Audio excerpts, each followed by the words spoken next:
What is up, everybody? Long time no see. It is Call, and I'm joined with Jose on Talking Ball. Jose, how's it going, my man? Yeah, all good, all very, very, very good. I managed to scramble on earlier for a bit, so Nice, I was on their show earlier for about 5 or 10 minutes. Um, nice. can I just say, you know that you've just got a C on your name now, don't you? Oh, whoops. Well, that's me. I'm C. I'm C. That's me today. It's one of those mornings for me, unfortunately. But yeah. So that fits. That fits with the theme. But welcome everybody to finally another Spurs day. It's been a while. I feel like it's been a really long while since we've got to see the boys play. So thank God things are getting back to normal. Um, yeah, I mean, are you as excited as me? I've been feeling like I don't know what to do with myself. Like last weekend, for example, the fact that we didn't have a match was Well, really a big yeah. bummer. You know? I mean, we've both been very busy with work and that. Yep. You and I, and we haven't really done many shows this week.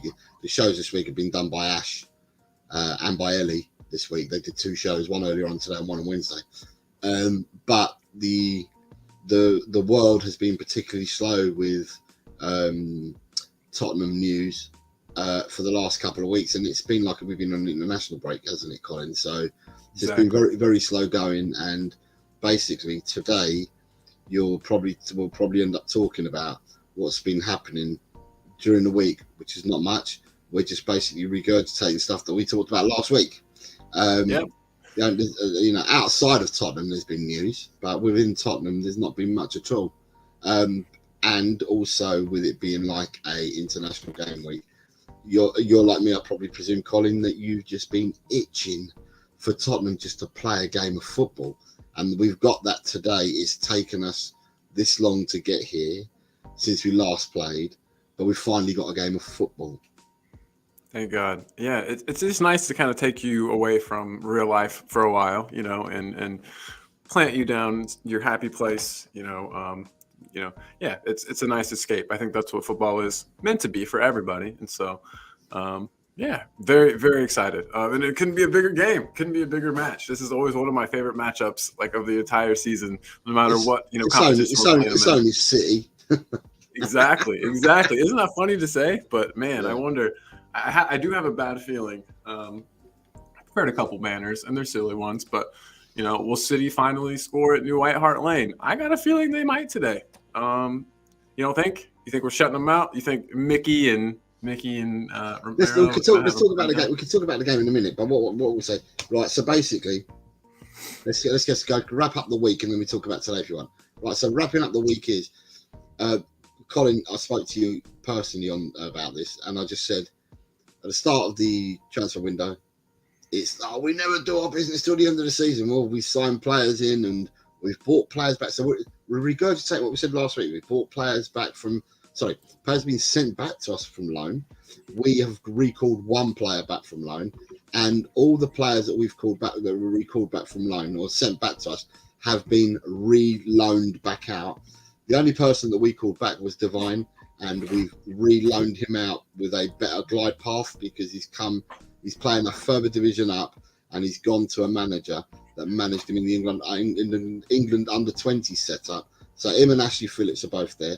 So we've got clear pathways for all the people that we've loaned out.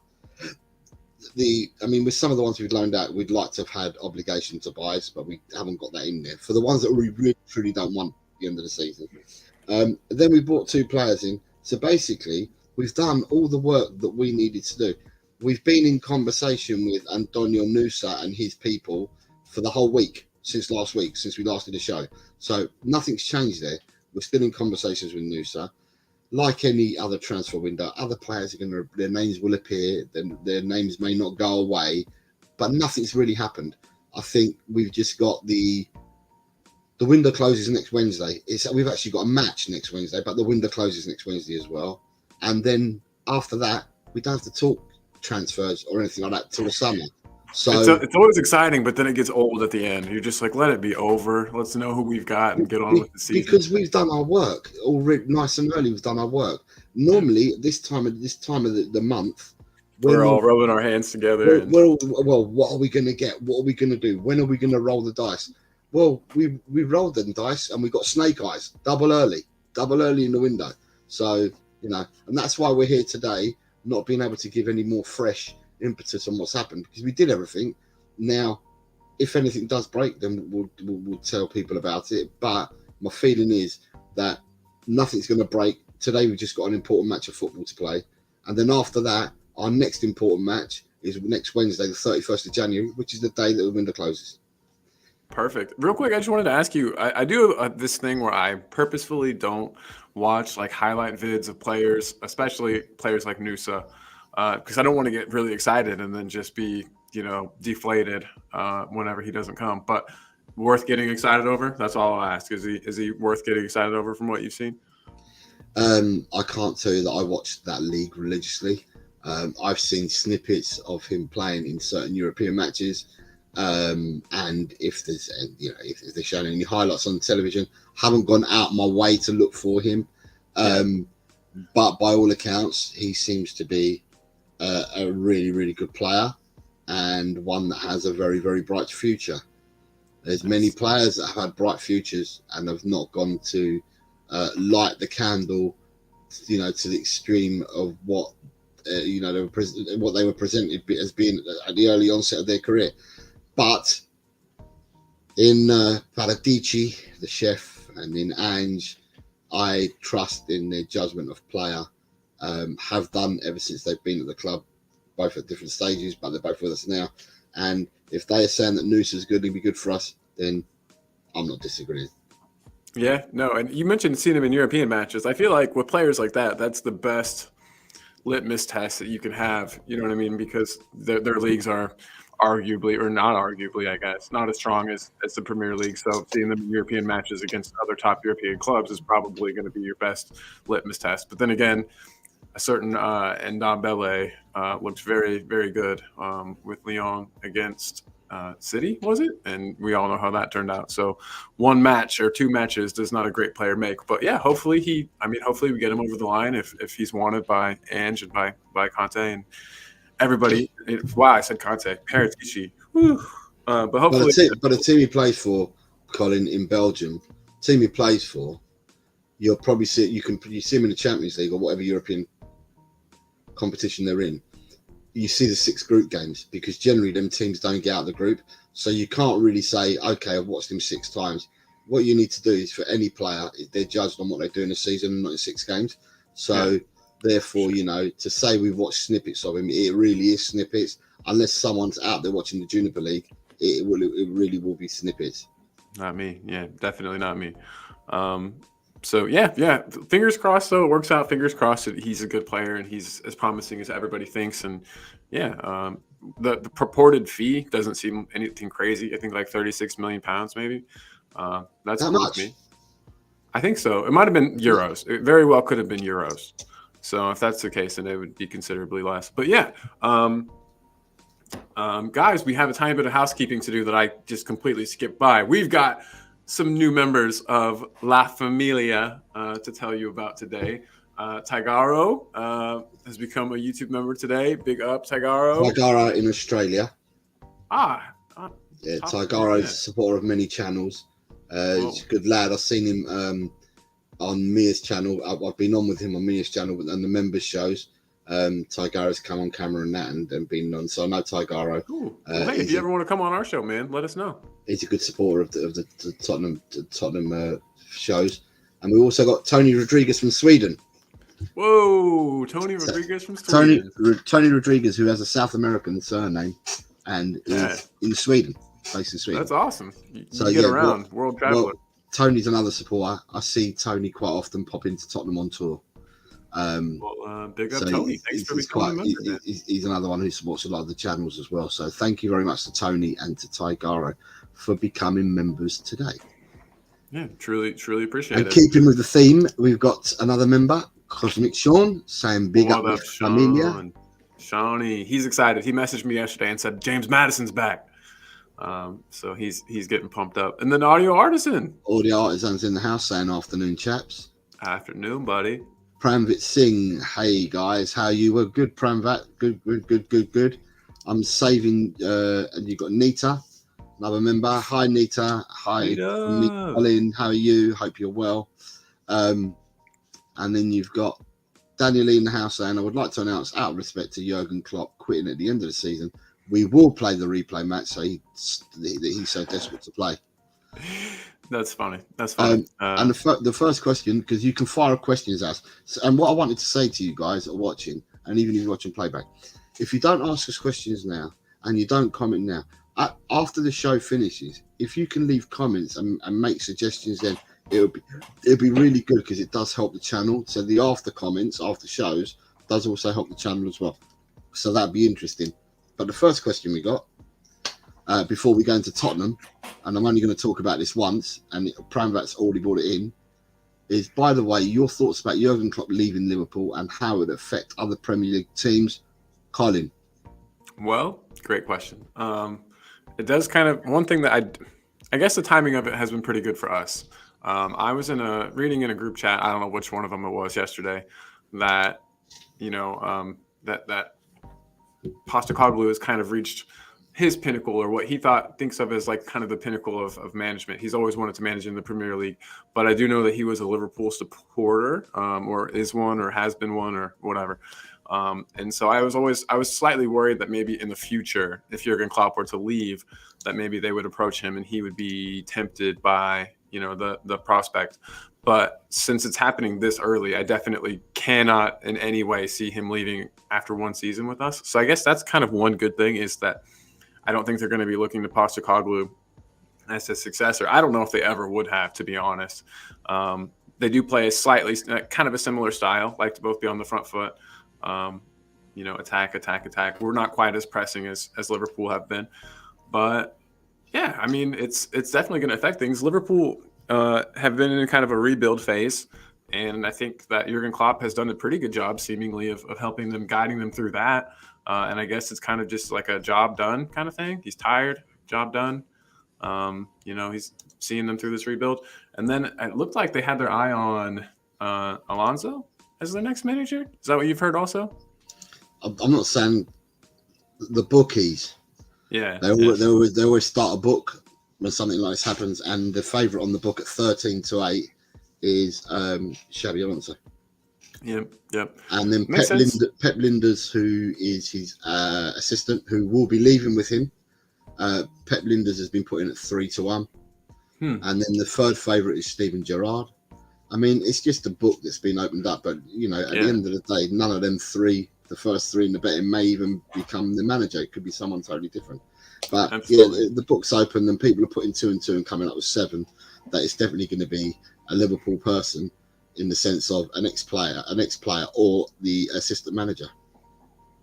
I mean, it makes sense. But, yeah, I'm not terribly worried about it. I don't think it will affect other Premier League teams much. I mean, the foundation and the groundwork is already there. As long as Liverpool bring in another high-pressing, attacking coach, I think that they'll be in kind of a similar state to where they are now. I think that team's set up pretty well. I know that Salah is going to be gone soon. But I don't think they're in a terrible spot. I don't know if they'll be challenging for titles for the next couple of years, maybe without him. But I don't know. That's really tough. I'll tell you what. You know how it'll affect me? I'll be really glad I don't have to see his dumb face on the touchline anymore, and his stupid comments and his dumb forced smile. And I don't know. That guy just was kind of irks me. So the fact that we're seeing the back of him makes me happy. I know that's not like the most respectful thing to say, but I don't care. Imagine if he was your mate. What would you say then? Right. Exactly. Right. I'd be like, for me to answer this, Pramvat, because Colin's had his pop, I'm going to have my pop now, and then I'm not going to repeat, because Jurgen is not Tottenham. So, but you've asked a question out of respect, because you've asked a question, we'll give you an answer. But then after that, I'm talking Tottenham. I don't care about other teams. So to me, I think the timing's kind of weird. Supposedly, before it even got announced, and Sky Sports about an hour and a half, because he did a press conference at 3:00, obviously because they're playing Sunday, so his presser was today at 3:00. So they've released the news this morning in a video, but his presser was at 3:00, and I already knew before his presser at 3:00 that he had already told Liverpool's hierarchy in November that he wanted to leave, and whatever reasons he's given for leaving, he discussed this with the hierarchy at Liverpool. To me, it's quite weird in the sense that I don't think Liverpool were going to say anything, but I think what's happened is, as per usual, the media have got the story, and I think he's spoken and they've released a video before the media could announce it, so they'd rather come for it themselves. So 24 hours before the media got hold of it and come out with it, Liverpool got wind of it, and Liverpool now made this video and he's talked about it. But it's interesting, he said that he already made this decision back in November, is what he said in his presser at 3:00. Yeah, I can understand burnout and stuff like that, and he feels that he's taken them as far as he can do and stuff like that. He said some more revealing stuff in his presser. He was talking about that usually you meet at the start of the season and you already plan for the following year, where you're going to go for summer camps, where you're going to go to play your friendlies, what kind of players you're going to be looking for and stuff like that. And he said he found it really weird that he was being involved in these conversations when he was already told him the fact that he was going to leave. He's still been involved in these conversations. That sounded kind of weird. Now, what ramifications this will have for Liverpool, I don't know. I mean, I'll leave it to people in the chat. You're all individuals. You can form your own opinions. But the way that I look at it, there's two sides of a coin. There always is. There's the heads and the tails. And to me, the head says that all the Liverpool players will want to play for him and want to go out and let him go out in style. But then the tail side of it says to me, what have the Liverpool players got to play for? They haven't got to impress the manager because the manager's not going to be there. So there's two different ways of looking at it. You know, at the end of the day, it could bode really, really well for them, or it could bode the opposite for them. I mean, and that remains to be seen, whether they're going to play for him or whether they're not going to play for him. There's two ways of looking at it. How does it affect other Premiership teams? I don't think it affects anyone in the Premiership at all. Liverpool are Liverpool. Liverpool will continue being Liverpool from now to the end of the season and beyond after Klopp leaves. So therefore, it won't affect the Premiership much. Liverpool will bring a manager in. Some of their appointments in my lifetime have been really good, and some of their appointments in my lifetime have been really bad. So at the end of the day, I think they're going to have to choose who they wish to choose to take over. And you know, and it'll be the same Liverpool. Liverpool will always be a big name. It'll always be a big club. It doesn't matter whether they're finishing 1st or 10th in the league. They'll always be a big club. They're synonymous throughout the whole of Europe and throughout the world because of the prestige and the amount of trophies that they've won throughout their lifetime. So I don't know. Like I said, it all depends. But I don't think it's going to affect anyone. I think the only people it's going to affect is themselves. Liverpool is Liverpool, and let them go on. And that's it. And that is that. So that's that. We're going to go, just to catch up with the chat before Collins carries on. You got, in all seriousness, though, Klopp shocked me. He's been a huge for that club. Xabi Alonso is the perfect fit. Daniel Lee says, even if they want Ange, FSG would not pay the compensation that Lee would demand and guarantee that. Ange is here for a project. Ange wants to see it through. Ange doesn't quit on clubs. Ange wants to see it through.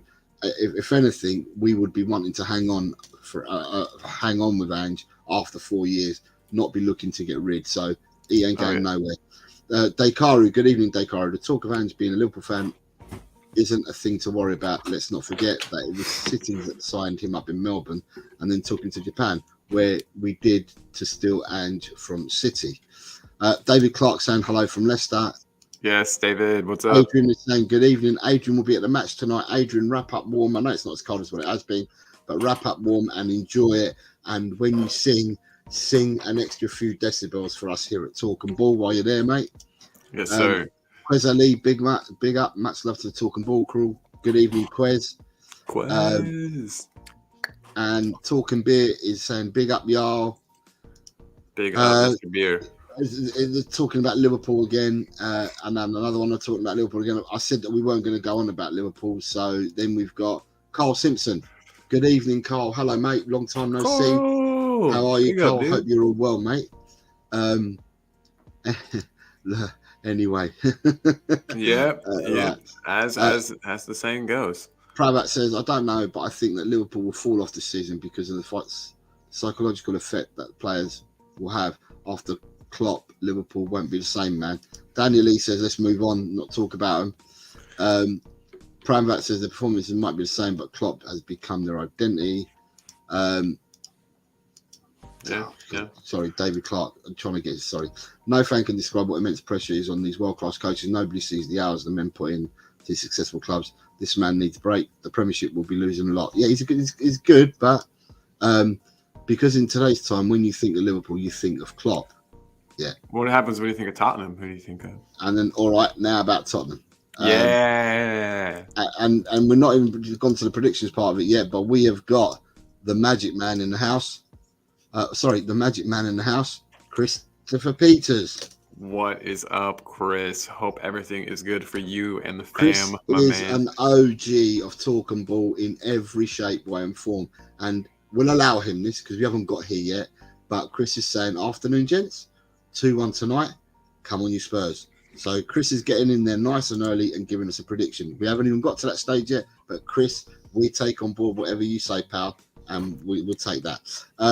Adrian's coming in because Adrian's probably getting ready to go to the game, and Adrian's coming in at 4-1 to Tottenham. There's a lot of people out there that are saying, yeah, it is true. Have bricklayers bricking up behind Vic's goal, City not to score. Yes, I love it. I love it. The stadium will rock with Spurs fans as the 12th man under the lights to urge the team on to victory. Hope you're right, man. We have Steak in the house. Alexander Hilton. Hello. Steak. It's been forever, man. Good to see you. It's good to see everybody. I just want to throw that in there. Jose can tell you that every day I'm like, oh, I want to stream. I miss it. I miss streaming. I miss everybody. So it really is nice to be back and to see the gang. We just didn't want to completely just pulverize you guys with the same regurgitated news over and over and over and over again. And you've got a 2-0 coming in from Alex Hilton. And nice. He's going for Richie and Kulu. Hey, that'd be good. I'm all for a Kulu goal. They've become sort of a rare thing lately, which is a shame. So hopefully he gets one tonight. That would be great. And Richie too, just for his, his form and for his mental, side of the game. He could use to continue that streak. So. And the other thing is while we're both here, we both want to say a big thank you because we know it's not their time zone at the moment, but big thank you to Ash. So for Ash, it'll be now, it's 4:30. It'll be 9:30 at night. 10 o'clock. Oh, yeah, you're right. 5 o'clock. Yeah. So it's 10 p.m. for Ash. So we want to thank Ash so much for holding the fort and doing a couple of shows for us this week, the early shows. And it's now 25 past midnight in Malaysia. I hope Chan is asleep and not awake and only waking up for the game, so he's getting a few hours kip, I hope. And if that's the case, we'd also like to thank Chan for his appearance today and helping out and doing a view from Asia. And also to say thank you to Ellie, for she appeared on Wednesday and today. So thanks to Ellie for coming on as well. And also the guest that we had today was Ian Meth earlier on this morning. And well done to Ian as well, who gave up his time to do Cockle-Doodle-Doo and to do Talk and Ball this morning with the Asian crew. So it's much appreciated. Thank you very much. Just wanted to get that comes from Colin and myself. Exactly. Ian's got the bug too. He must be missing the Spurs streaming as well because he took the chance to hop on too today, like you said. I get it, Ian. I get it, man. He's the one that messages me Wednesday saying, "Are you doing the stream on Friday? If you are, I'll come on." So. Hey. Pramvat says, I think it would be a close match, but realistically, it could be 2-1 in the favour of City. Whoa! You have Cosmic Sean saying, do you think Maddison will play long today? I've never seen him play and would love to see what he can do. I know he's returning from injury. What do you think will hold him back if he plays? I'm going to start it as a question for a second and come back to it. David Clark saying there's more chance of Klopp going to Manchester United than tonight's game between Spurs and Man City being 0-0. Adrian Schroker is saying, will Ange play the much wanted midfield three of Bentancur, Maddison and Kulu? Talking beer, I have a crystal ball now. And Dakari says, it's my first and second El Telm stream ever tonight. It's 3:30 a.m. in Oz. Can't sleep, enjoying the chat. Dekaru, thank you very much for being here. Thanks, man. Truly, I was going to say your name's not one I recognize, so thanks for being here, man. No, I know Dekaru. I've seen him on other channels as well, and it's a pleasure to have you here. And yeah, if we can keep you entertained, Dekaru, then we will do so.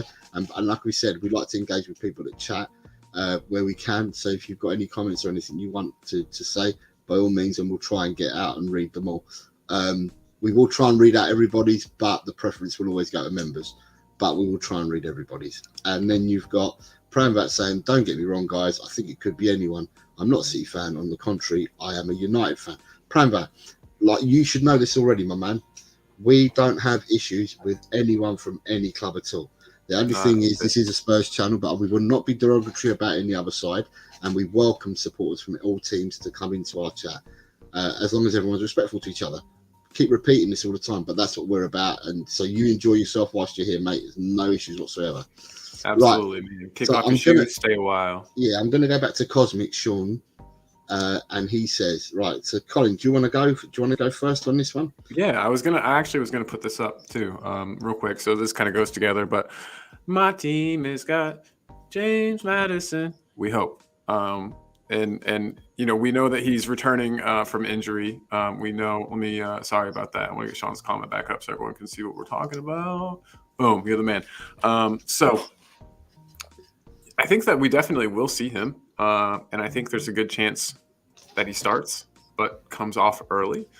To me, so far from what I've seen from Ange, he seems more of a start your strongest 11, and then if they need rotated out or if they're looking tired or leggy, then you sub them. He doesn't seem so much the start with, you know, your lesser players, sub in the better players if needed kind of guy. You know what I'm saying, Jose, with that? Like there's certain managers that we've had in the past that would, you know, like sit Kane and Son until they were needed. You know, if we went to goal down or we weren't scoring, and then they would throw Kane and Son on.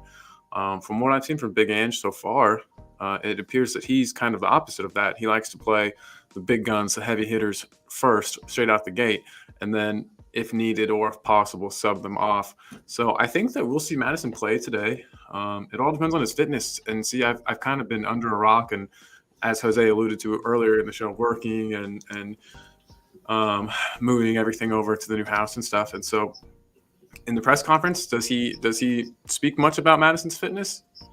He said he's fit, right? So just to give Sean a heads up, right, and to give everyone a heads up in the chat, contrary to what is being said, James Madison was back in training with Tottenham pre the Manchester United game. Okay. Madison caught the bug that everyone had prior to the Manchester United game. Although he travelled up with the squad, he was not in the 20 in the team. He wasn't selected, so he'd already been back on the grass for a week before that, and now since that match, he's been on the grass for the further 2 weeks since we last played. So he's been getting sharpness and been in training for all this time. The only issue is you can't replicate match fitness on a training pitch and in a game against a Premiership rival. You can't replicate this different match fitness. Match fitness playing in a first team game as opposed to training is going to be far better for you, and it's going to be more intense. But with that being said, the one thing that Postecoglou said is that yes, he is fit to play this evening, and if he's fit to play this evening, then I would start Madison tonight. There are different permutations that we can look at of how we're going to go and play tonight, and everybody will have their own opinions on what they believe the starting lineup should be.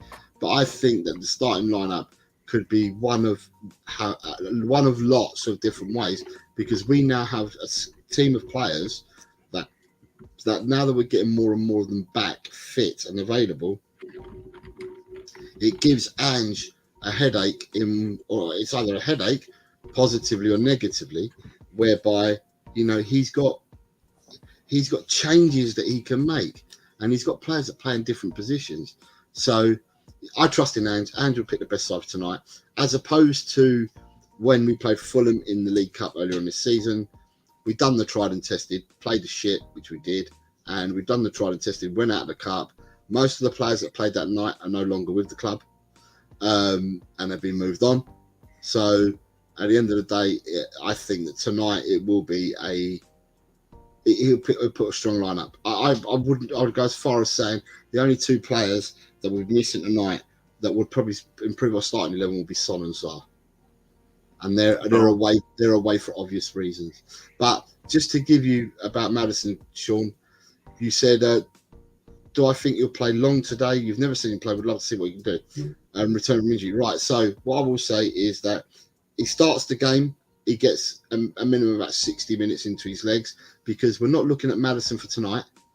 We're looking at Maddison for the remainder of the season. We need a Maddison for the remainder of the season. We played our best football and we're undefeated for 10 games with Maddison in that team, and with Romero in that team, and with VDV in that team, and with Son in that team. The only anomaly is that Son won't be in the team, but the person who wasn't in the team for the first 10 games is my G, Lolo. He's in the team, and he wasn't for the first 10 games. So therefore, Lolo equalises Son for me. So at the end of the day, yeah, it'd be good he gets 60 minutes at least in his legs, because we need him for the remainder of the season. And we're playing again on Wednesday in the league against Brentford. And what you want is not only Maddison tonight, but VDV's got to get more minutes into his legs because he's coming back from an injury. Romero from a suspension needs to get more minutes into his legs. Lolo's been out for a long time and he's getting minutes into his legs as well. And for me, it's better to get minutes into people's legs in a competitive game than what it is to get a minute here and there and then put them on the training pitch. I'd rather them get their minutes in a match situation. So Maddison, I think is a great player. If he doesn't do the business tonight, so to speak, I'm not fretting because he's just coming back. But when you see this boy play, Sean, this boy's like a quarterback. If the reference I can give you, the terminology, he's like a quarterback. He sees the holes and he threads the holes. So he puts the ball through the holes. It's like the quarterback getting the ball, and the quarterback will either lay it off to one of his running backs or whatever, or then he'll luzz the ball and put the ball in 30 yards in front of him for someone to catch and run onto. This is what Maddison does. Maddison can do all that. Maddison can pick locks. He's a lock picker, as we call him. So he can pick locks. So if you've not seen him play before, watch him play. He's a really, really good player. Not only does he pick the locks and thread the needle, but he also has cracks at goal a lot. He's got a cracking shot on him. I mean, he's an offensive machine. Really drives us forward. I cut you off really bad there. My apologies. But yeah, I was just gonna say he's kind of the whole package for me, Sean. So I think you're in for a treat, especially if we see him anywhere near his best. And you know that he's probably, I'm speculating, but I assume that it's been a Bentancur type situation where he's been trying to tell the coach he's ready for a while. He doesn't seem like the kind of guy to me that wants to miss any minutes. Very competitive, that guy. So yeah, very excited to see what he does. I have a feeling he'll put in a good performance today, Sean. I think you'll be excited. And for anyone that's watching that hasn't done so already, please subscribe to me over at LTL Cockerell to help me grow in numbers. Absolutely. It takes 2 seconds. I'm a very, very, very, very, very, very, very small channel compared to the big beasts that are around me. Although I enjoy being part of this big beast as well. So, and then so Daniel Lee is saying, I was praying back before him, says, to be honest, I'm very excited to Maddison to be back in action. He really could help Spurs. It's exactly what we're thinking. Daniel Lee, Benny is a great player, but he does not make up for Sonny being there against City, especially when Sonny's record at City, which is class. Right, Daniel, with or without Sonny, with or without Harry Kane, with or without Richarlison, with or without any of the strikers, we will always score goals in an Ange Postecoglou system. We have not failed to hit the net once this season. We've scored in every game we've played, and we're the third highest top goal scorers. Lolo Bentancur is absolute genius personified, and he would walk into many of these teams, and a fit Bentancur will be worth his weight. And forget about goals from Sonny. A fit Bentancur will be worth his weight.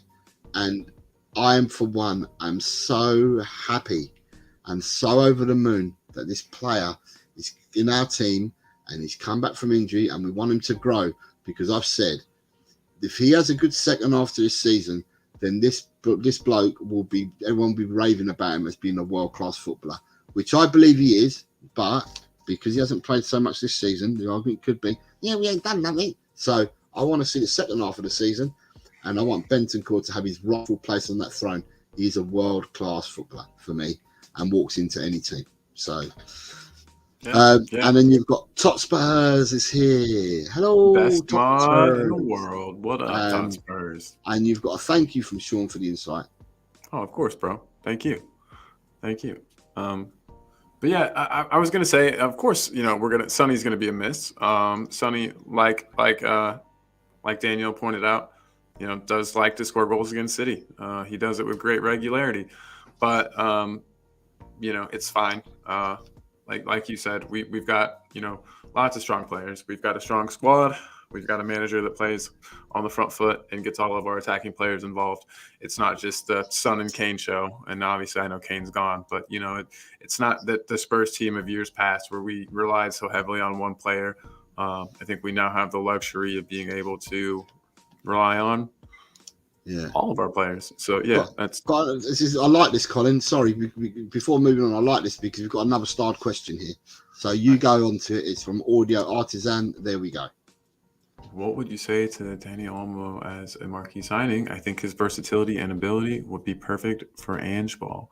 Well, I don't know hardly a thing about this fella, so that is what is going to be hard for me. But Google does, and hold on one second, and I'll tell you something. But I don't even know who he currently plays for. Spanish, who currently plays for RB Leipzig. Okay, cool. Well, they usually have good attacking players. They like to sign young promising players, and that kind of their model to go and they get the young guys and then they kind of, I don't want to say farm them out exactly, but that sort of seems like them buy low, sell high kind of a team. I know they also have their kind of feeder clubs, the other Red Bull clubs. But yeah, I mean, if he's good enough to play there, I don't know how RB Leipzig are doing this season. Let me see where they're at in the league. They're 4th or 5th of the league. Look, Danny Olmo, right? He left Spain, and he went out to play in Russia, and then from Russia he's come back to play in Germany. So he might have even been playing in the Ukraine, somewhere like that. And then when the war Zagreb, I think. Yeah, when the war broke out and whatever, he came back to play. No, it wasn't Zagreb. Zagreb's not in Ukraine. Zagreb's in Czechia, or somewhere like that. Right. So he's come back to play for Leipzig. Danny Olmo is pure honey. It melts. He's silky smooth. He's a really, really good footballer. Plays out wide. But he does the inverted. He can play as a false 10. He can play as a false 9. He's a very, very technical. He's a very good footballer. And I'm just surprised, and I really am surprised. Forget about Tottenham for now. I'm just surprised that teams have not gone in for him and bid for him to get him.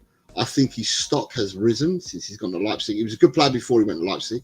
He was a good player in Spain. He was a good player in the Ukraine. He was a good player. He's a good player at Leipzig, and I just think his stock's grown and grown. And I don't think Danny Olmo would be cheap, but do I think it'd be worth it? Yeah, cool. Yes, it would do. Cool, it'd definitely be worth it. He is a very, very, very good player, and all the artisan, I'm agreeing with everything you say there. I think Danny Olmo would be an excellent buy, and I do think his versatility and his ability. I didn't even read the whole of your question. And I was talking about him playing across the inverted winger. He could play not false 10. He could play a false 9. He could play as a number 8.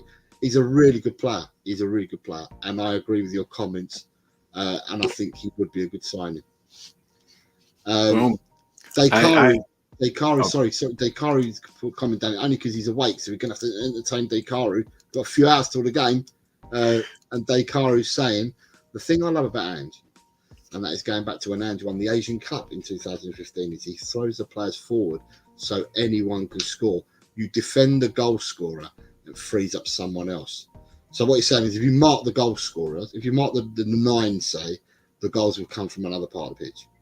Yeah, absolutely. And Daniel is agreeing with Olmo, says, Danny Olmo, yes, please. He would like him there. Hit the like button, everyone, and give us some commentary. Ask questions if you want as well. We're happy to answer them. And if you haven't done so already, sub to us, please. Both here at Talk and Ball and El Talk Cockerel, if you can. That's it. Dry roasted peanuts. What is up, Mr. Peanut? How are you, sir? Good to have you here, my man. He's coming with, thank God we have James Maddison. Yeah, yes, we do. Daniel Lee's confirming that Daniel Olmo's quality, and Colin Peters is saying Zagreb's in Croatia, but I don't think he went to Zagreb. I think he went to a Ukrainian club. Hangs head in shame, for thinking that was Russia. Anyway, so Alexander Hilton, I just want to see his next comment here. I think we can get rid of Pierre-Emile Højbjerg and bring in NGLC to bring him in. Oh, I get you. Yeah, that he would effectively replace those two, but he's more of a winger from what you just told me than he is like an actual midfielder. Like he wouldn't play in the midfield 3. Danny Olmo can play an 8. He can play an 8 role. He can play a 10. He can play a false 9. He can play as a winger, inverted. He can play.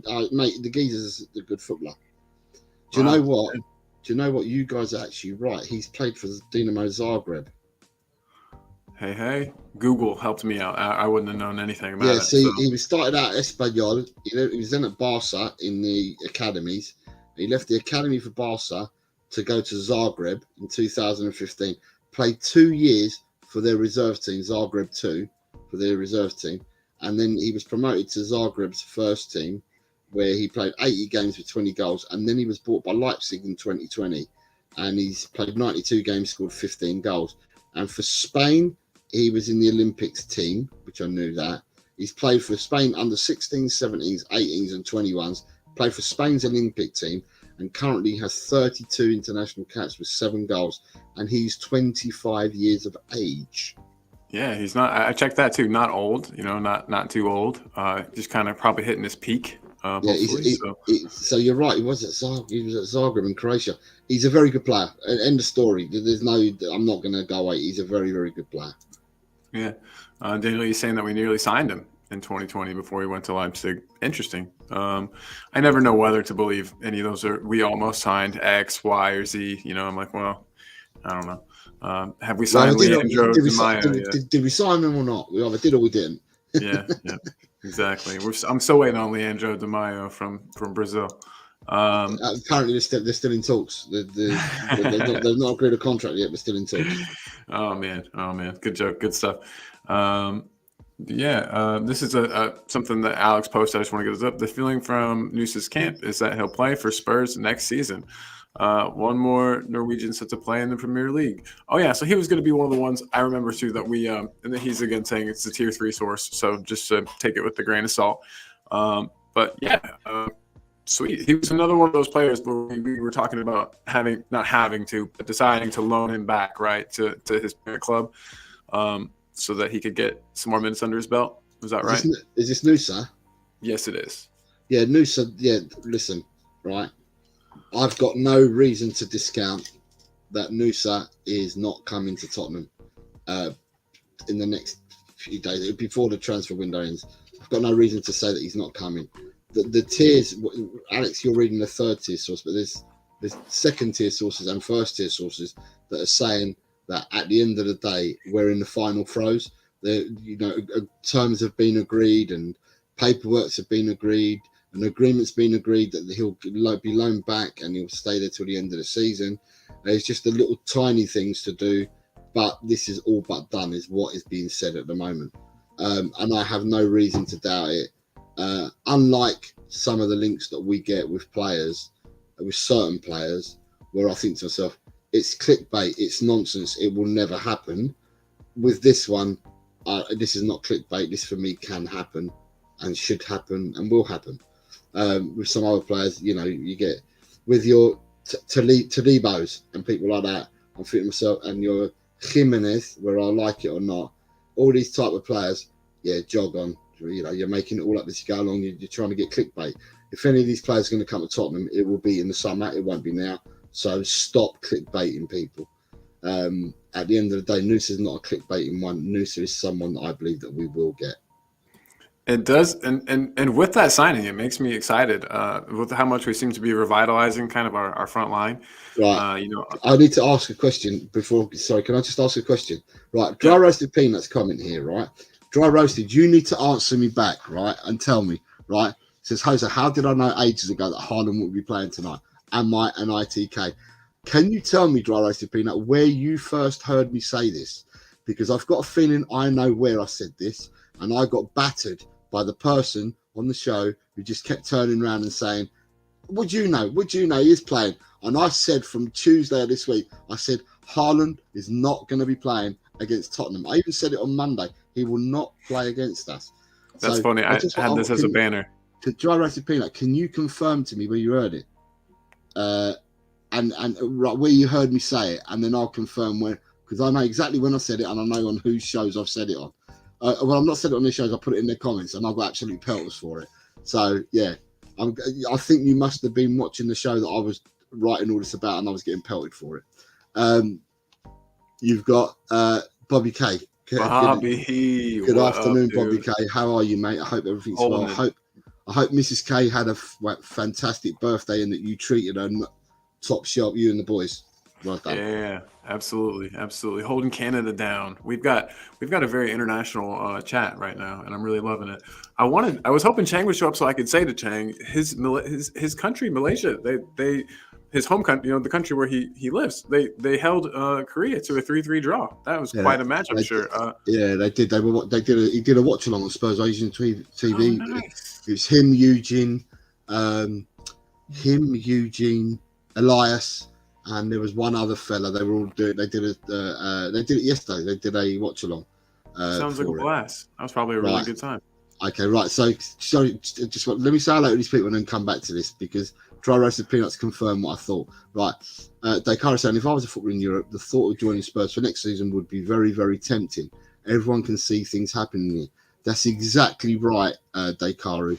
I think there's no smoke without fire, and everybody that's signed for Tottenham so far since Ange has been there have all confirmed that they've had conversations with Ange, and that Ange has, whatever the conversations Ange has been, it's been Ange that has convinced them to come. Not only convinced them, but showed them this is the style of football we're going to play. This is how we're going to do it. You will feature if you come along because I want you to do X, Y, and Z. And the people have all jumped on board. You got Venom Vicario saying that he would have signed in blood after speaking to Senor Postecoglou. You've got Van der Ven on his comments of when he spoke to Postecoglou. Although a doggy signed before then, a doggy's come out favourably speaking about Postecoglou. So is Porro. And it's no coincidence that his form has improved as well.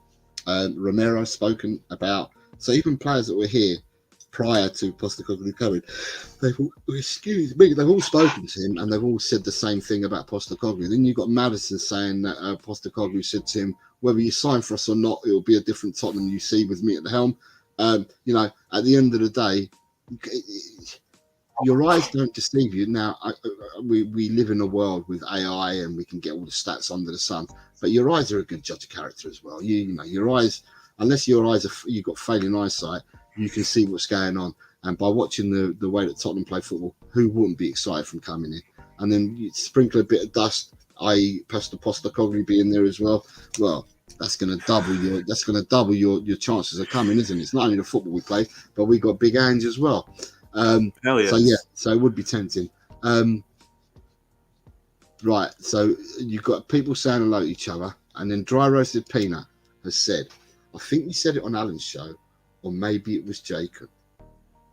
Right, I said this on Alan's show because I was on Alan's show. Time Added On. Yeah, I was on Time Added On with Alan either Monday or Tuesday this week, and the same night, because Jacob goes on in the American time, he goes on when it's my midnight or whatever, and I'm going to bed. And I remember going to bed, and Jacob was on, and I turned around and I said, I don't know what people are talking about Haaland for, because Haaland won't be playing. And I even explained why in time added on, but I didn't explain why in Jacob's, but I was putting it. And Jacob was basically saying to me, who am I to, and how do I know that he's not playing? And he knows, and he showed the pictures of warm weather training and all sorts that they were in Abu Dhabi, warm weather training. And I was saying, well, they're not training over here because over here there's snow in the north of England and it's freezing cold. And out there, these pictures were all taken wearing shorts and the sun was out and blue skies. And I was like, that's probably been taken in the summer. And then he was saying to me, no, it's been taken in Abu Dhabi today and that. And look at him, look at the specimen of the man. And I was like, it don't matter where these photographs have been taken. Haaland is not playing against us on Friday.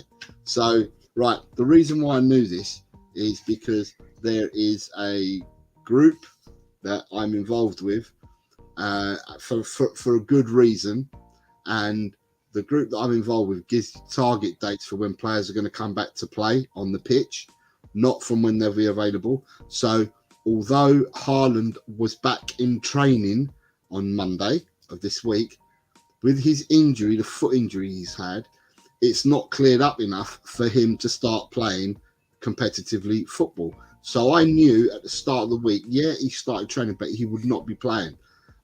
So therefore, that's why I said that straight away, because when people are doing their shows or when people are commenting on what building their lineups and all that, I'm saying to people, don't include him because he won't be playing. But Jacob was giving it out to me. Now, last night, Pep had his presser for the match and announced in his presser, although Haaland's back training, he will not be playing against Tottenham Hotspur tonight. The game is going to be coming too early, so he won't be involved, not even in the squad. So, what did Jose go and do?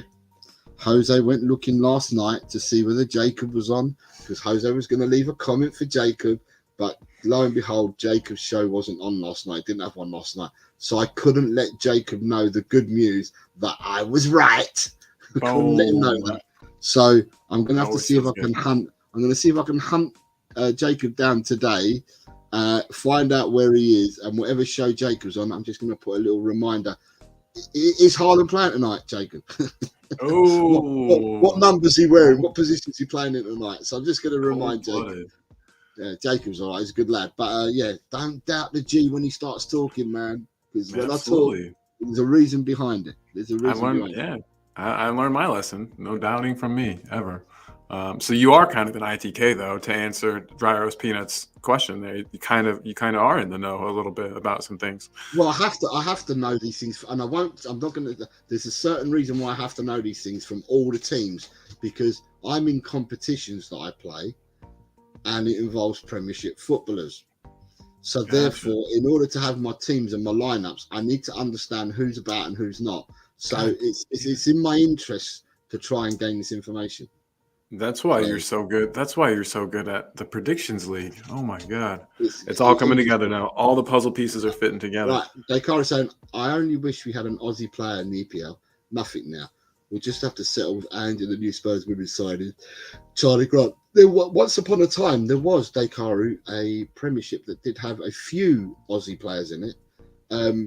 I just think that what needs to happen is that if players step up and they're given the opportunity to come over and play, then they will do so. Some of these players have come over and been straight into Premiership teams.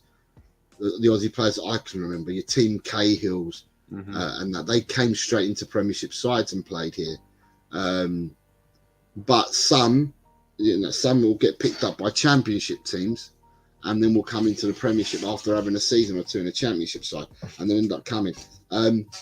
It's quite interesting that at the moment it seems that there's not many Aussies about playing in the Premiership, but there's a lot of nationalities that are underrepresented now in the Premiership and even in the Championship. Now, whether that's got anything to do with Brexit and with all the rules changing and that, I don't know. But there's a lot of countries that are underrepresented at the moment. But yeah, it'd be good if we get some Aussies back. Who knows, with Ange and Mila Jedinak at the club as well, it could be that they might be scouting some Aussie players. And Scott Munn, it could be that we do scout some Aussie players for the future. I'm not sure. David Clark saying, Danny Olmo is very injury prone. He had a knee injury out 7 weeks and an acromioradicular joint separation, but with no fracture. So he's played 7 league games this season. Interesting. David Clark also says Pep said that Haaland will not be taking part against Spurs tonight. We've got a super chat from Adrian Chia. Whoa! Good evening, Adrian. How are you? He says, I have my money on Spurs to score first and Spurs to win. Big up, Adrian. We've not given out our predictions yet. Some people have. We've had a 2-1. We've had 4-1 to Tottenham. Pramvat has gone 2-1 Man United so far, but we've not come to that. But some people have been talking about it. Dry Roasted Peanut wants to know. Interesting, Jose. Do you know if your group knows if Sessegnon will play more than 20 minutes in 2024? Dry Roasted Peanut, he will. But whether it's for Tottenham or another team remains to be seen. But he will play more than 20 minutes this season in the next 6 months. But it could well be for another team and not Tottenham. Interesting stuff. Yeah, you talk about Sessegnon quite a bit too, and you seem confident for weeks that he's going to get either a chance under Ange or, like you said, he's absolutely fucking brilliant. You need to read this one out. Look. Yeah, Jose.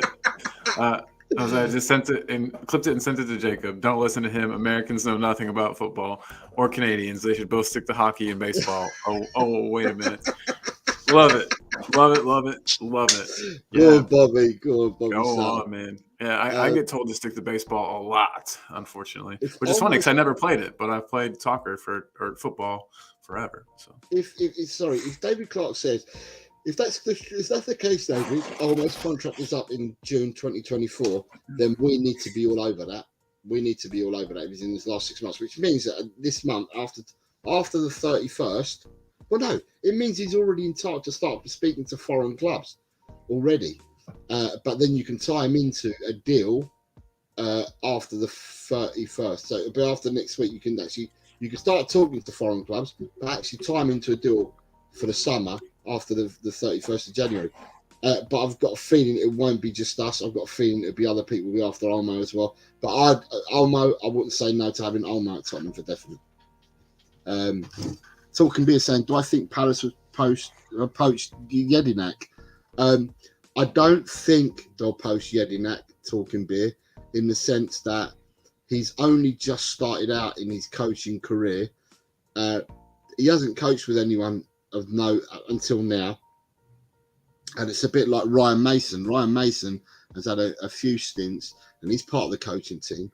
And if I had my money on anyone being poached, out of the team at the moment at Tottenham, my money would be on Ryan Mason because he's got more experience than others. But no one's poaching Ryan at the moment either. So I don't think Jedinak would be poached to be a manager, maybe to be a coach, but you'd have to have a link with him, i.e. like the link Postecoglou's got with Jedinak, in order for Jedinak to go to another club. So I think we're safe with Jedinak for the time being, to be honest. Real quick, Jose, can I ask you a quick question really, really fast? Yeah. Ryan Mason, you mentioned him and how you don't think he's going anywhere, not being poached. Do you think it would be in his best interest maybe to get out and maybe manage a championship side or even a League One, League Two side? I mean, just have his own side that he can like build an identity and build a brand of football in case we ever do need him back. Because right. So how old? Okay, I'm going to revert. If you pass this back to you, Colin. How old is Ryan Mason? Under 35. Okay. How long has he been coaching? You're going to say a few years. If you put the accumulation of the time that he's been a coach, put it together. Okay, well, there you go. So therefore, for me, what would you do if I said to you, right, Colin, you have an opportunity here, right? I have an opportunity to give you a first team role, first team manager's role, or a first team coach or an assistant manager at Portsmouth or at Bristol City. Let's go one league higher. Let's go Championship. Let's go somewhere like Bristol City.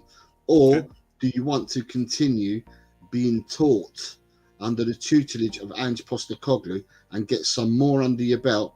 What are you deciding for your own personal career to do? Do you see what I mean? So I think to myself that being given stuff like that, I think that with him, he probably would learn a lot more staying with Ange and learning the Ange way and the philosophy and the way that Ange man manages people, the way he talks to people, the way he gets his coaching set up, the drills that he does or that he gets his coaches to do, and all the words of wisdom that he imparts on people. I think it's more important for him at this present moment in time to learn all that, or get as much, be like a sponge, get as much as you can out of Ange at the moment, and then once you've got it and you're learning and stuff, then if you get the opportunity to then move on, then you're taking all that experience with you.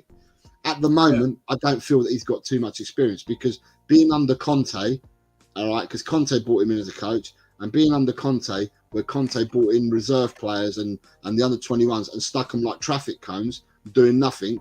What has he learnt from that? What have you learnt? How have you taught players? What have you coached them to do? To stand still like that?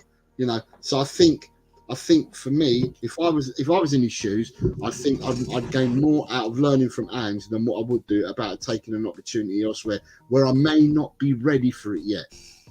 That's true. He is sort of protected here, whereas if he went to another club and didn't succeed or wasn't up to their standard, he would get eaten alive, and who knows what that would do to his reputation for the future. So good point. And Dakari says, Jedinak was my favourite Oz player. He was a beast. Love that he's with Ange at Spurs. As an Oz Spurs fan, having Ange and Millet at Spurs is like the perfect mix. And it is, and it's a perfect mix for us as well, Dakari. We're happy to have them both at the club. Boris Britt, a name that I've not seen for a fair few weeks. Boris Britt, I hope you're well. Well, Garang Quayle is the only Australian in the Prem right now, but he's on loan from Newcastle in the Dutch league. Right. Interesting. So that's telling us that we have got someone here. Yeah. Thanks for the bit of info, Boris. Buenas tardes, Daniel Sandoval. Big love. Vamos, coys. Hope you're all well. Daniel, who works in the kitchen alongside Don Paratici. Yeah, love it. Love it. Talking beer, saying I've made a fair point. You usually do make fair points. I'll give you that, Jose. That's one thing I'll say about it. Just only one thing, no thanks. Right, David Clark says Cess would get injured playing Subutio, and Talking Beer says I think Cess gets injured playing chess. Injured his brain, maybe. Dakaru is saying again, he's saying Jedinak loves Ange. Jedinak was Ange's captain in the 2015 Asian Cup win, which he was. Palace won't ever be in the equation. And look who we got here. We got Tottenham Mum. Hey, what is up, Mom? They let you out of work for a while to come and join our show. Thank you for being here. Slap a like on the video on mine and Jose's page, please. And that's a perfect time to tell everybody, again, this is a dual stream on both Talk and Ball and LTL Cockerel. So if you could hop on over, and the link is, well, I have it in the chat, but I'll throw it up in just a second. I don't want to take this one off of here. I don't want to take Adrian's comment off, but the next one, I will give you guys all the link to Jose's. And please go over there and let's help get his channel up. So you've got Adrian saying, Sessignon is going nowhere. We have 3 homegrown on loan, Rodon, Spence and Tanganga. And the 8 homegrown required in the squad are Madison, Johnson, Skip Davis, Forster, Austin, Whiteman, Sessignon. Couldn't we just promote somebody else, or am I stupid?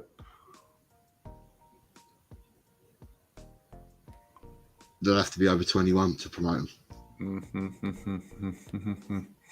Well, interesting. All that, Johnson is. I just don't think Madison. I just don't think he'll be there. I think we may do something. I just don't think he'll be here. I think we may end up bringing someone in or whatever, but I just don't end up seeing him being here. I don't see Sessignon being with us long term, but he will get more than 20 minutes from now to the end of the season. Because whether it's with us or with someone else, I've said he'll get 20 minutes before the end of the season. 20 is not much. One substitute's appearance, breaks his leg, doesn't play the rest of the season. He's done his 20 minutes. We have a belated good afternoon from Ian Meth. Good afternoon, Ian. You missed it earlier. I was thanking you for being on the show earlier with the ladies and with Chang. So thanks for myself as well, Ian. Yeah, thanks, man. David Clark said Mason has never been a coach. He's been an assistant coach. He doesn't have experience. I think he needs to get away from the safety net of the club he's been since as a child. I've heard that argument before. honest. I see both sides. I see both sides. And tu madre is telling you that she's officially done it. She knows the drill. And oficialmente, Bobby K from Canada, he does the same thing. He click likey to 2 pages, to 2 different places. He likey. I like how you and yeah, love it. Talking beer says, Colin, I'm gonna need you to get out of your funky mood. Don't make me drive up there. It'll only take like 10 or 12 hours. I'm not above it. And as Americans, we are not. We will drive 10 to 12 hours. I know he's talking. He's not talking beer. He's talking truth right now. I'm good at talking beer. I appreciate you, man. I'm all good. Life is good as long as Spurs don't disappoint. In the summer, we can promote Troy Parrott, who's 21 years old, and get rid of one of them on the list. And Ian Meff is saying, I can so see Gallagher coming. I still think Gallagher's one of the clickbait stories of the year, and I don't see him coming at all. I really don't. I don't see it being done at all. I don't think Tottenham are prepared to pay the exuberant prices that they're now asking for. Yeah, like, don't get me wrong. I don't think he's a bad player. Has the price gone up? They're asking for some silly monies now, man. I think they're now saying they're not selling him for any less than 60 mil. I don't think Tottenham splash out 60 million, nowhere near it. No, I think 30 would have been upwards to, you know what I mean, towards what we were hoping to pay if we were going to bring him in. So that's my personal opinion. I mean, I might be bloody wrong, Colin, but I don't see us spending 60 mil on him. I really don't. Is he worth 60 mil? I don't think he is. So no, he's ahead of Skippy. I think in pretty much everything that he does, but not enough ahead that I would splash out 60 mil on him. But yeah, everyone, here's that link I was telling everybody about. Boom. Click that link, guys. It'll take you on over to Jose's channel, and you can like and subscribe there and help us get his channel up to the numbers that they belong to be at. So everybody, please make sure you head on over and do that for me and for Jose, please. And Victor Osimhen, who I don't rate at all anyway, has just been announced by Napoli that Victor Osimhen is leaving Napoli in the summer. Wow.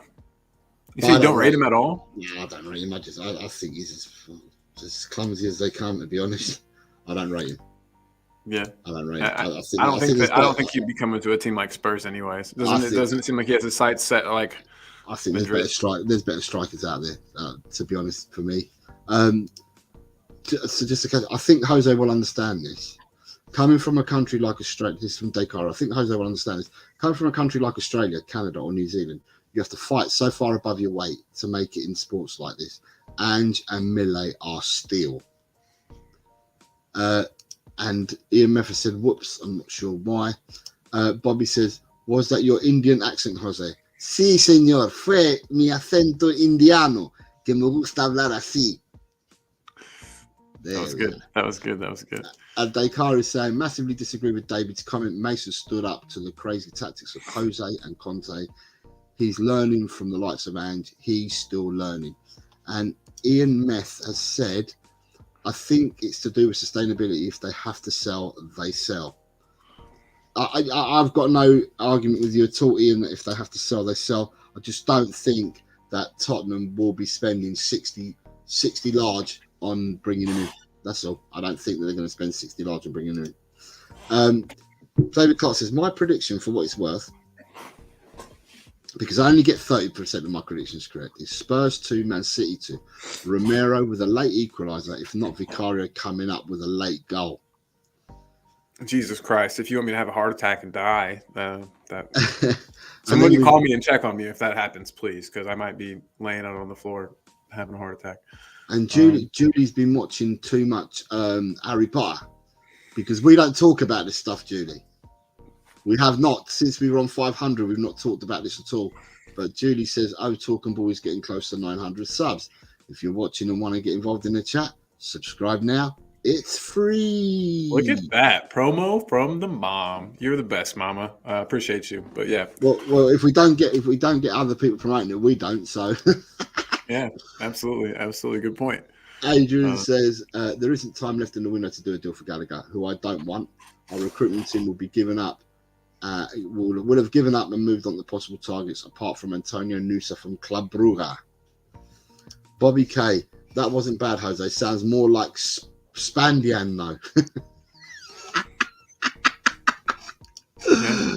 I'll take that, Bobby. I'll take that. It's a compliment from Senor Bobby K. I take anything, man. I take anything. Judy says, Tottenham mum says, lol, the subs must not be named. Yes, I love it. Adrian saying Spurs will blitz Man City tonight. As again, Adrian, I hope you have a really, really good time tonight at the stadium and that. And like I said, sing a couple of decibels higher for us here at Talking Ball, so we have can a pint. Well. Have a pint for me too. Yeah. And Dakar is going. There's going to be goals this morning. I think it's a minimum 3-2 win. Damn, Nakaru. Yeah, I do think there'll be goals in it, though. I agree. I think there'll definitely be goals. And Char Char Binksy. That's a name I've not seen before. Hello, Char Char Binksy. What is up, Mr. Binksy? Nice to see you. Can see us winning tonight, feeling confident. So far, we've all been confident, haven't we? And then Talking Beer saying, Klopp will follow in Pep's path. He will move to New York City, ref a youth game, and get sent off. Wait, what the hell? Did that happen? Interesting. And then we've got Daniel. Vamos la familia. Vamos. And what else do you have? Now we've come up with a chat and no one else has asked any questions. What have you got for us? What have you got? Well, just a couple of things here. We've already talked about, whether or not Erling Haaland's going to play. So that's great. I had a question earlier, and I think I know the answer to this, but I think had we had anybody else besides City as our opponents in this match, I think the answer would be different. So I'll go ahead and throw this up here. But will Big Ange be turned on by fans if we are to drop out of the FA Cup? Then we'd be out of both cup competitions. It would only be the league. I think had we gotten another team besides City, I think that the expectations would be a lot higher, and there would be maybe some upset fans if we were to drop out. But I think with this draw, I think that it kind of, I don't want to say saves him, but maybe protects him a little bit, because I mean it's Manchester City.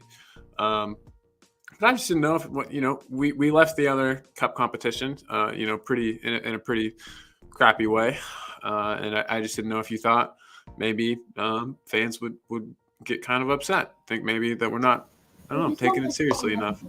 The only way that fans are going to get upset, or they should get upset, is if we are deemed, if we deem that the team have not taken it seriously, i.e. through selection and through the way that we then play after. If you play your best side and you go out to a better team, then so be it. Then there's no fallback on that. Yeah, we've given it a go. We gave it a try. We didn't get through. However, if you don't give it and you're half-hearted and stuff like that, then I think the fan base have got a right to be cheesed off, because from what we've been served up this season, let's forget about the Fulham game in the Cup, what we've been served thereafter, even with injuries and without injuries and not having our first team, and we've been treated to something we've not seen for years at Tottenham, and that's a team that goes forward and a team that wants to play football, a team that wants to attack, and a team that entertains. And if we carry on getting that, win, lose or draw, we will be happy people. That's my belief. Boom. I love it. Yeah, I agree. As long as the football's good, I'll personally be happy. So those days of hiding behind the sofa, Colin, hands over my eyes, swearing profusely and sweating so much, them days have gone. Oh yeah, I used to smell like I had just run a mile or two after a match, just from the stress sweats I would get, and those are not good. Those are not good smells. So yes, for me, So the answer for me is it goes as far as we want. As long as we put an effort in and that, then the fans will be behind the Ange and the team. Boom, boom, boom, boom. Another thing I wanted to say really quick was just big up to all the members of La Familia, old and new. We've gained some new members today. We appreciate you guys big time. So big up to all of you guys. Welcome to the family. Glad to have you in. And as I always say, just being here, you're part of the family. So don't think if you're not a member, you're not, because you're always part of our family here at Talking Ball. We really appreciate you. Another thing I wanted to ask, and we kind of touched on this, and you already said no, but I'll get everybody in the chat's opinion if they don't mind. Will City finally score at New White Hart Lane tonight? everybody's saying goals aplenty, so I'm thinking that they think yes. But I just wanted to get kind of a full answer on that, and then I think we could move probably to our predictions after that officially. I know we've gotten predictions from quite a few. Whoa, look who we have. One of our own in the house, Ash P. What is up, Ash? Big up. We said many thanks to you, Ash, for holding the fort for the last couple of days, doing a couple of shows. We said it at the start of the show. We thanked you, we thanked Ellie, we thanked Shane, and we thanked Ian as well for being a guest today on the shows. And we thanked you all, and well done, Ash. We thought it might be late for you. When I said this, I said it was 10 o'clock your time, so I must have said this nearly an hour ago. So yeah, we've obviously been streaming for more than an hour. That's how it goes. That's how it goes. But yeah, so we've got a couple people. I just want to get to a couple more comments. Mom here says, so excited to see Manners on the pitch again. Oh yeah, aren't we all? Talking Beer says it's a real thing. The thing about Pep getting reffing a youth game and getting sent off. I had no idea. I'll have to look it up. But I asked the question. So you're asking the question in the chat. They've not answered it for you yet. So to ask the question again in the chat. You put something up. You said that's it. So the chat. What Colin's asking you guys is, will City finally score at the new White Hart Lane? Yeah, and I kind of think yes. Unfortunately, I think yes. But again, I mean, Haaland's not playing. We know how prolific of a goal scorer that Erling Haaland is. Seems to be able to score any kind of goal, kind of like a robot, that man. So that's good. I'm glad that he's not playing, of course. But they do obviously have talent in every position, and sort of like our team, goals can come from anywhere. So it'll be a cagey affair. Goals aplenty, methinks. So I think they'll finally break their little hoodoo, and I think they'll get a goal tonight. Jose doesn't think so, though. Jose, you were saying earlier you think we'll hold. Descaro says, I think City will score, but they won't win. Agreed, Descaro. Tu Madre, she says, I would love a clean sheet. I like us being the bogey team for City. And Shane has come in saying 2-0 to the Lily Whites. Big up. Shane, Shane's been drinking from the same well as me, because I said 2-0. I've said that from all week long, and I haven't changed my mind. I'm still saying 2-0. So Shane, we've been drinking at the same well, my friend. There you go. Liam Harty's here in the house. Good afternoon, Liam. Good afternoon, Liam. Mate. And Mr. Meth, he doesn't think they're going to score, because Ian's gone 3-0. Dang, Ian. All right. I'm going to take some of y'all's confidence and just absorb that. Soak it in. Audio's going in with, I feel like there's no goals in this game for them, but it will ignite their league push. And we have a question that I've starred, and it's for you. It's for you. Right, ready? Yeah, I think. From Talking Beer. I think him and Toby Alderweireld were getting it from the same guy. They must have, maybe they were going in on a group buy or something. No, good question. I wouldn't know. As a man who's not blessed with hair, I think that this is kind of a rude question to ask, Jose. No, I'm just kidding. But as a man with hair, Jose would probably be better equipped to answer this. No, I mean Arteta probably goes through a lot. He has to be doing something with that money he's making, and he's definitely not spending it on looking cool. So. Yeah, it's probably about a bottle a day, about a bottle of hair product a day for the fraud over there, Arteta. What a weird guy, by the way. I don't like making fun of people. But he's such a weird dude. I feel like he kind of almost deserves to get made fun of. But we'll be nice here. We're gonna be nice. I won't do it. But yeah, Arteta is an interesting man. And to answer your question, though, a lot. I don't know the exact unit, but a lot, I think, is a safe bet. Yeah. What a crybaby weirdo. Anyway, I'm gonna be mean if we keep talking about this guy much longer. So I gotta get off it. They're a different animal when it comes to cups. but so hoping for a Spurs 3-1 win. So Liam obviously thinks that they're going to get a goal. So there's two people so far out of everybody that's responded saying to your question, Colin, that they think they're going to break their hoodoo tonight and get a goal at the stadium. Yeah. I mean, that's true. They do seem to grab themselves a cup every season. So I've got this weird feeling that Spurs are going to set fire to this game. We've been making do, but I feel like we're going to let the dogs loose.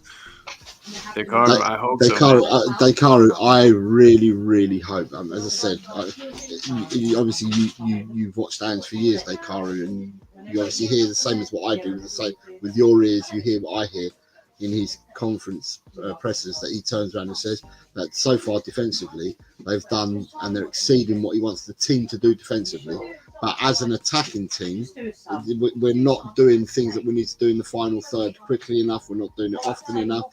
And, the scaredom about this is that once they do hit the ground running and they do what he's asking them to do to perfection, 99% of the time, then we're going to start bolting teams, aren't we? That's the scary thing that we need to look at. We're going to start bolting sides. I can't wait. And Dirty's coming. Looks no prediction. That's weird. How come? You don't want to jinx anything. I get it. But yeah. Bobby K said something funny apparently. When does Bobby K not say something funny? Apparently. That's true. That's very true. Bobby K is a funny man. We need to have Bobby. We need to have you on the show again soon, my friend. Especially now that we're going to be doing these more regularly starting next week. We were discussing Res Dissects yesterday, you and I. Well, apparently Bobby K's on the hit list. Oh no! They're looking to go after Bobby K and Kuva. How dare they? Why would you? No. That's got to be a joke. Boom, look at this. Just shoot me the link, Colin, and I'll be there, says Bobby K. You know what that means, everybody. We're getting Bobby K next week. So mark your calendars. We don't know what day yet, but just mark them for every day. Hit the dang bell. You'll always know when we're going live. It's a great time to say that. It worked it in naturally. That was nice. Rez is coming for us. That would be hilarious. Who knows? I think all you got to do, Bob, right, if you haven't seen it already, mate, all you got to do is go on to Cockerel Doodle Doo from this morning's show and just listen to the last 10 minutes of the show, and the hit list of who they're coming came out this morning. And you two guys have mentioned, they've also mentioned going after Nick Collison as well. Oh, Barry. Yes. So there was a few people. I was on the panel, so I couldn't say anything, but I was pissing myself laughing internally. That's awesome. It's gonna be good stuff. Well, I do want to say, hopefully, that we never get put on the hit list. I don't think we say very many controversial things over here. We don't really make any wild statements. I don't think so. I think we're safe. Over here. But I suppose that's one of the remaining calm has its added advantages. So when people were all losing their minds and all losing their shit, as they say, a few weeks ago, and remember the Dragosine thing? I know, God, I got so... The whole of Twitter and everywhere went absolutely mental, and people group chats everywhere. Everything blew up, and we came onto the show and we said, what's there to worry about? If he wants to come, he'll come. If he doesn't want to come, he didn't come. He wasn't the right player. And then the following day, we did the next show, and we said, well, there you go. He chose us over Bayern Munich. Done. I had a really hard time not being very smug about that. I tried my best. I was still a little bit smug, but not too bad. I reined it in. It was tough, though. It feels good. It feels good to be right, especially when people doubt you. So, as I'm sure you know, Jose, being right does feel good. But we're all Spurs fans. We're all friends. We're all, part of the same allegiance here. It's just about time. We've been going in 5 minutes. It'll be an hour and a half. I think that's like the perfect amount of time. So you've been saying 2-0 all along. Do you want to hear my prediction? I would love to hear your prediction from the north. 3 Spurs, 2 City. And I think, like everybody else has been saying, well, there was somebody saying that there's going to be what do you want me to do? To semi go behind my sofa then? 3-2 will make me I'm half not. go behind the sofa. I know. I don't want to have to send you behind your sofa, but I think that we're both going to be. I think it's going to be cagey. I really do. I think that. I'm looking to sit down on my sofa in peace, man, and watch a 2-0 victory. And you're trying to put me behind the sofa, or partly behind the sofa, with a 3-2. 3-2 bite my nails. And I think it'll be 2-2 for most of the match, and then I think that we'll finally get that third goal very close to the end. We seem to like to score late goals. That's been a kind of a. Oh no, Colin. I'm hoping that we go out and bombard them and actually score. Have it wrapped up by halftime. Well, no, it doesn't have to be wrapped up, but go out and really have a go at them nice and early, and early. Really have a go at them and see where we get to by hitting them nice and early and attacking them nice and early. Yeah, quick jab right to the chin. Don't even give them a chance to get set. I like that. Yeah, I mean, I always say, from your lips to God's ears, my friend. I sure hope you're right. But yeah, I mean, I'm still saying 3-2. I have to work during the match, so it'll be a lot of like, being like, oh, your internet's broken, so sorry. And then I'll have to look over and then watch the game for a second and then be like, oh, okay. And now turn this off and back on. So there'll be a lot of that for me. So I won't have to hide behind the sofa because I'll just be able to hide at work. But yeah, it's going to be a good one that I'll have to record so I can watch in further detail, so I can like talk about it later with you without sounding like a dummy. I tend to miss so many things whenever I'm trying to work at the same time. But it's going to be great. It's going to be an awesome match. And I was wondering, I'm sure we'll talk about it later. And for everybody, this is just a maybe thing. But we had talked maybe about doing a show tomorrow.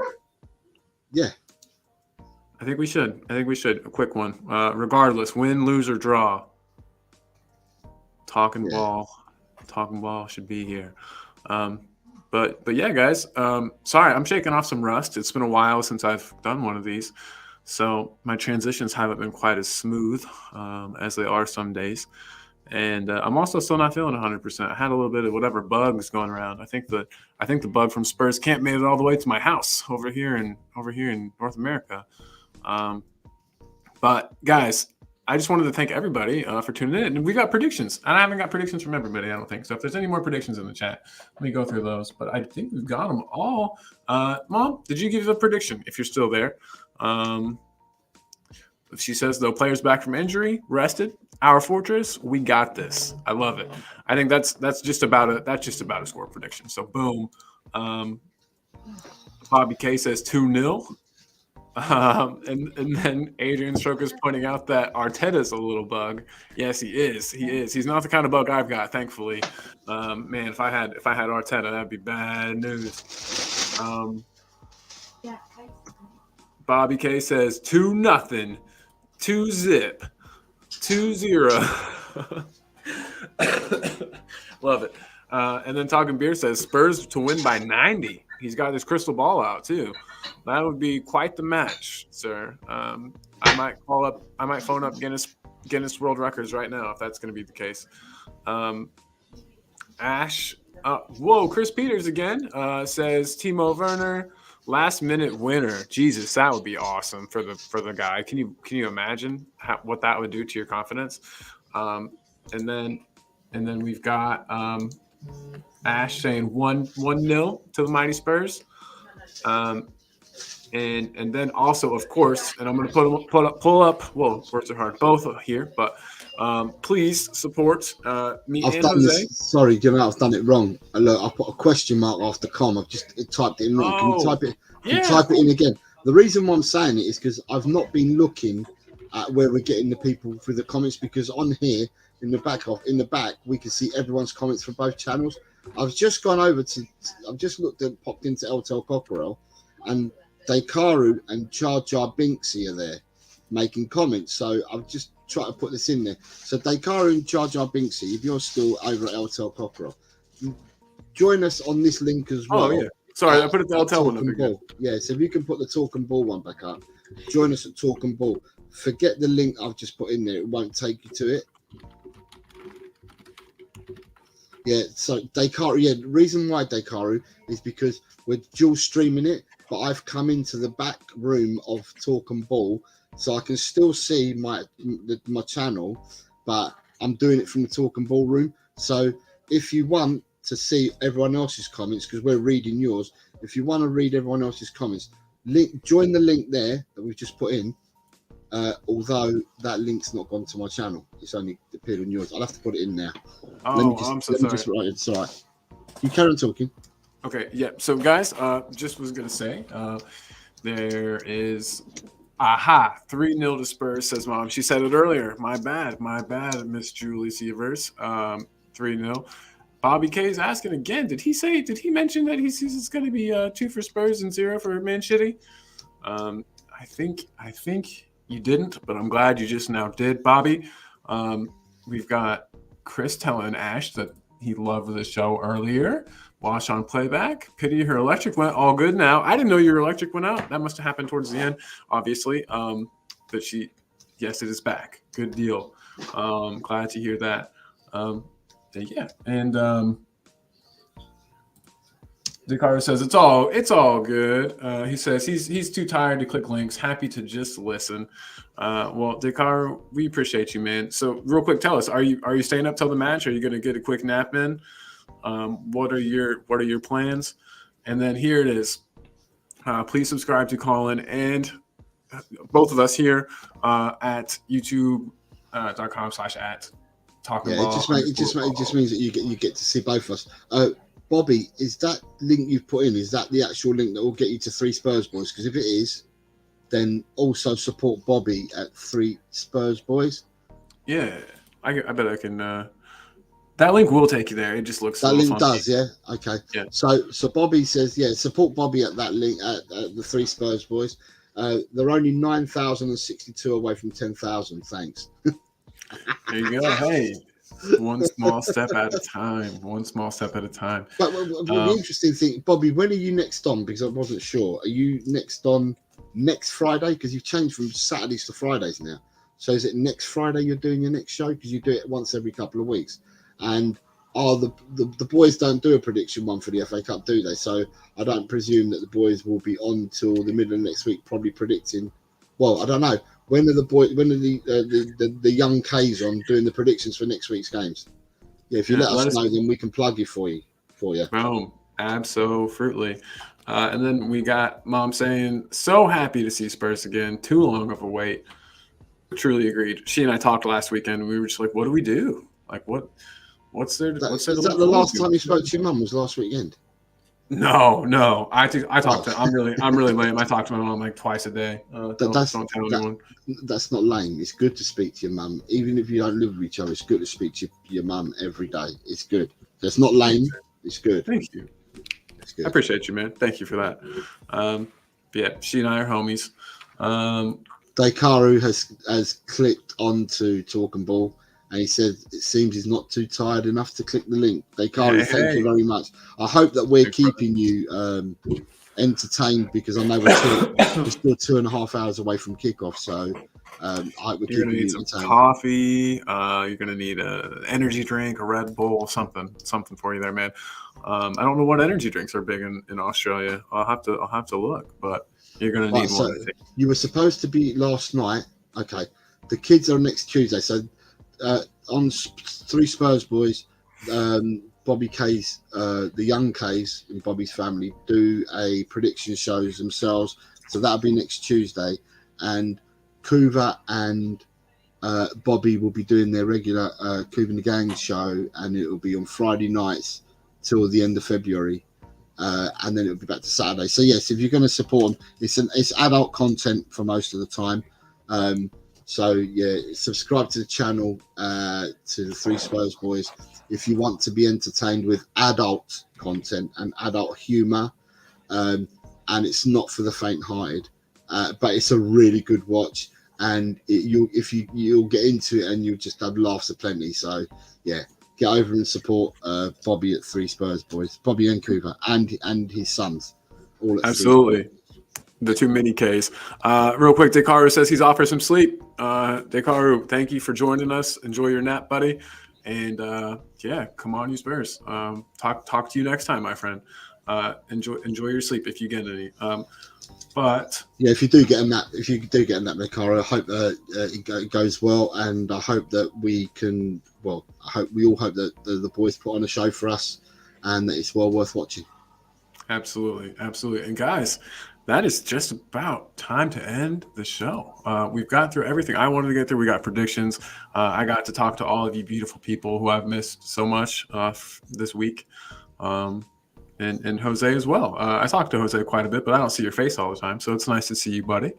But yeah, is there anything else you would like to add before we put a bow on this thing and mail this package out for Christmas? Is there anything I'd like to add? Yeah.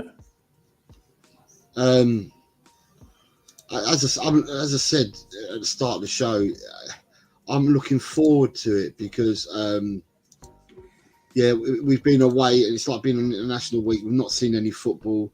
You know, it's nice that we're playing again.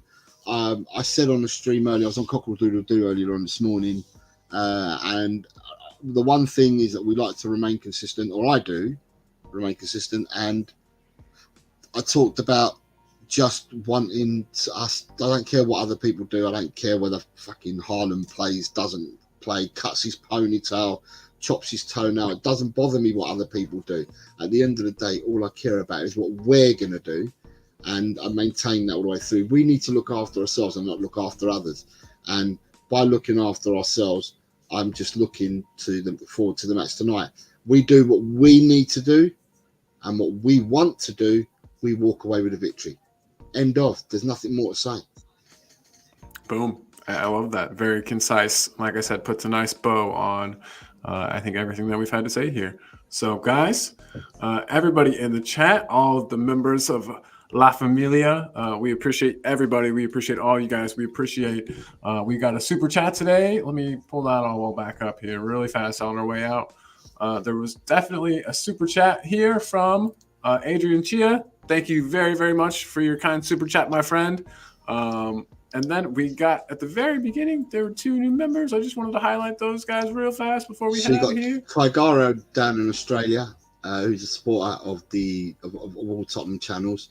It's a very, very good chap. I've streamed with him in member shows before on other people's channels. And we also have Tony Rodriguez over in Sweden, who became a member of the channel today. So thank you very much to them too. We haven't updated, so we normally have a banner that we put up before the show to thank our members, and we put all the members' names in there. Well, because these people became members, we didn't have time to change the banner. So the next time we do a show, we will be up to date with our members, and all your names will appear on there. The family is growing. It might take 2 banners. It might even take 2. There's a few that we need to add. So yes, at the end of the day, we will be adding these 2 names along with the other names that we already have. But thank you very much for the memberships. Thank you very much for the super chat. Big love, big up, everybody. And as always, come on, you Spurs, and Jose. In Ange, we trust. Thank you, everyone, for watching. You made the show. Everyone. And we look forward to hitting the notification bell, and it will let you know when we're on next. So thank you, everyone. Take care. Peace. Love to all of you. Good night. And we'll play you out with the song. We're going to see him tonight, guys. Yes. All right. Bye.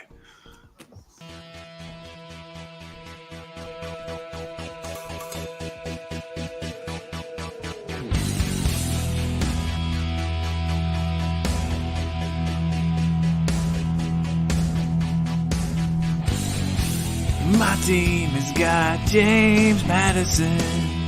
James Madison is what we need. Whoa, thank God we got James Madison. This kid plays ball like you would never believe. Whoa.